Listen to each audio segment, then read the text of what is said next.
That's okay. Just what you tell your team after that one. I can't imagine that's an easy conversation. Oh, that's between me and the team. Hey, Coach, what do you think the turning point was? And I know that there was bad momentum going into the locker room, but what happened coming out of the locker room with these guys? Look, Trace, we gave up 58% in the second half and 50 from three.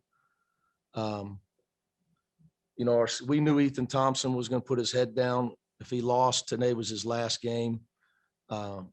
We weren't there. We didn't close the gap on the spin.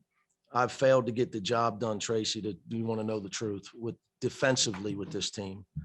I've really failed to get the job done on the defensive end. And it's obviously it's extremely frustrating for me, you know, to give up 58% repeatedly our second half defense. And, you know, in my mind, that's a lack of toughness, but it's my job.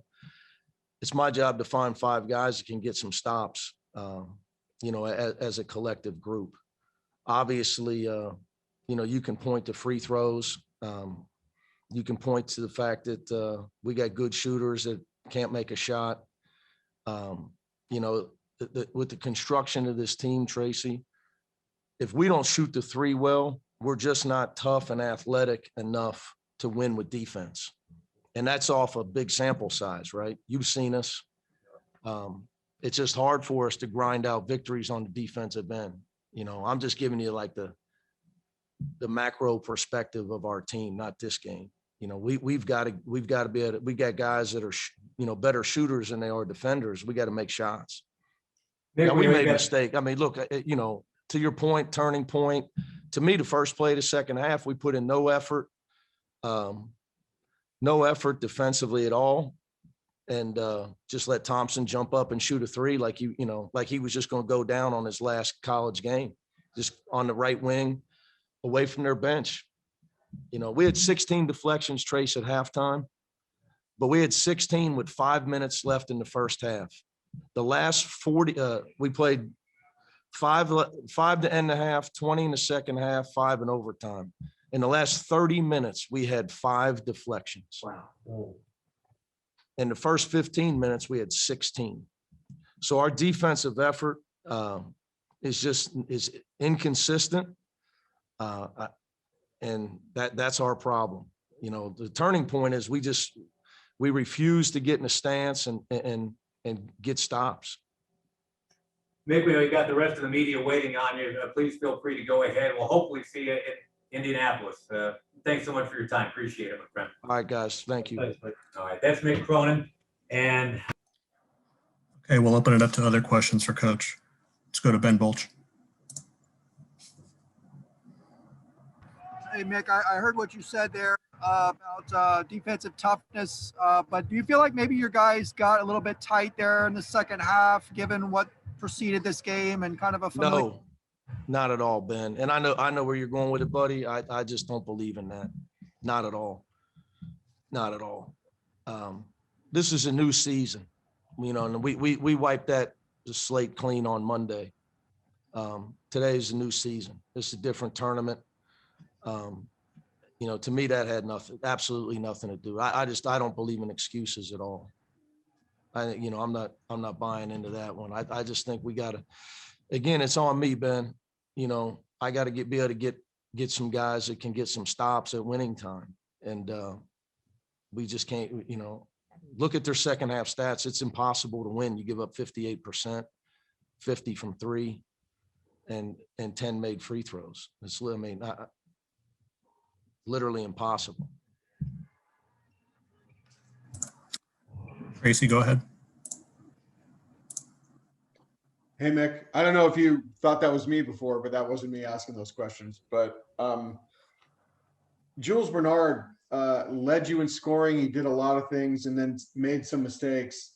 What kind of game do you have? What can you say to him after a game that has some highs and some lows in it like that? Well, right now, you know, we win and lose as a team, first of all.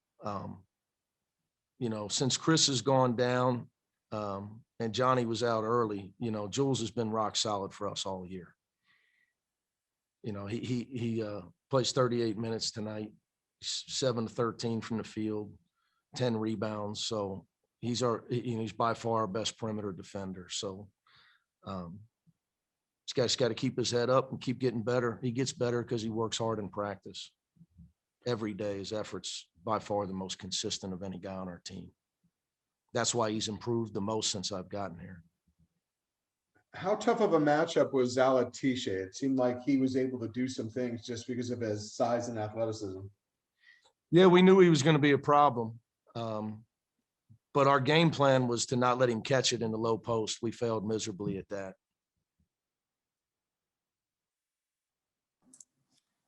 Adam Grossbard.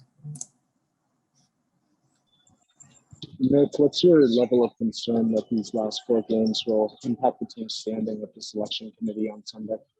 I apologize. That sounds, it's garbled, so I couldn't even hear who's. What's your level of concern that these last 4 games will impact the team's standing with the selection committee on Sunday? That's not right now. I don't know. I just walked out of a locker room of a tough game. So. Sam, go ahead. Hey, Coach, I know you're already talking about Jules, but just that last play of overtime when he tried to kick out and turned it over, what do you think went wrong on that play, and how do you fix that with your kind of last-second management going forward? Look, I think he was trying to make sure he didn't charge. He was trying to do the right thing. So things happen. And lately, everything that can happen has happened to the Bruins this year. We've had a lot of tough, from injuries, personal issues, injuries, and a lot of stuff's happened to us. The guys have fought through it all. So when the kid's trying to make the right play, you just teach, do the same thing that my dad told me when I was 8 years old, man. You get to the foul line, you got to slow down, get under control. Just keep teaching, but he was trying to do the right thing. And then Johnny didn't really play too much in the second half. Was he 100%? Was he okay?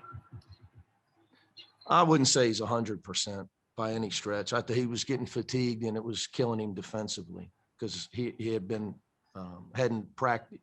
He hadn't done much Saturday, Sunday, Monday. He practiced half speed Tuesday.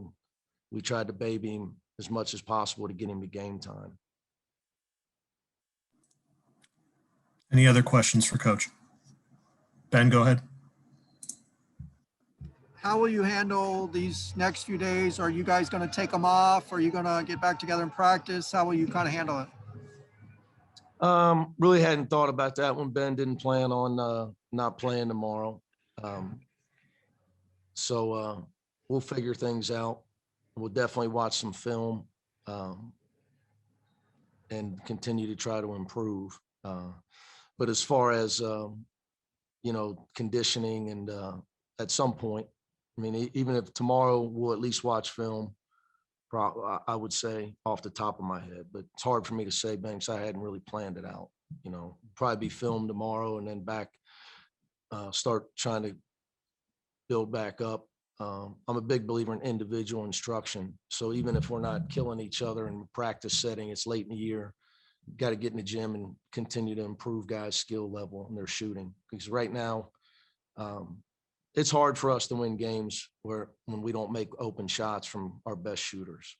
When Jake, Johnny, and Dave are 3 for 13, it's just hard for us. Because right now, the way our roster is constructed, we need to be a lethal 3-point shooting team because we're not a lethal athletic team defensively. And so we just got to keep got to play the hand you're dealt right now. So we got to try to get those guys in the gym and get them back where they're making open shots.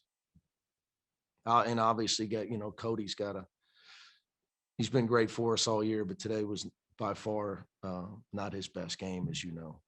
He really struggled today, really struggled.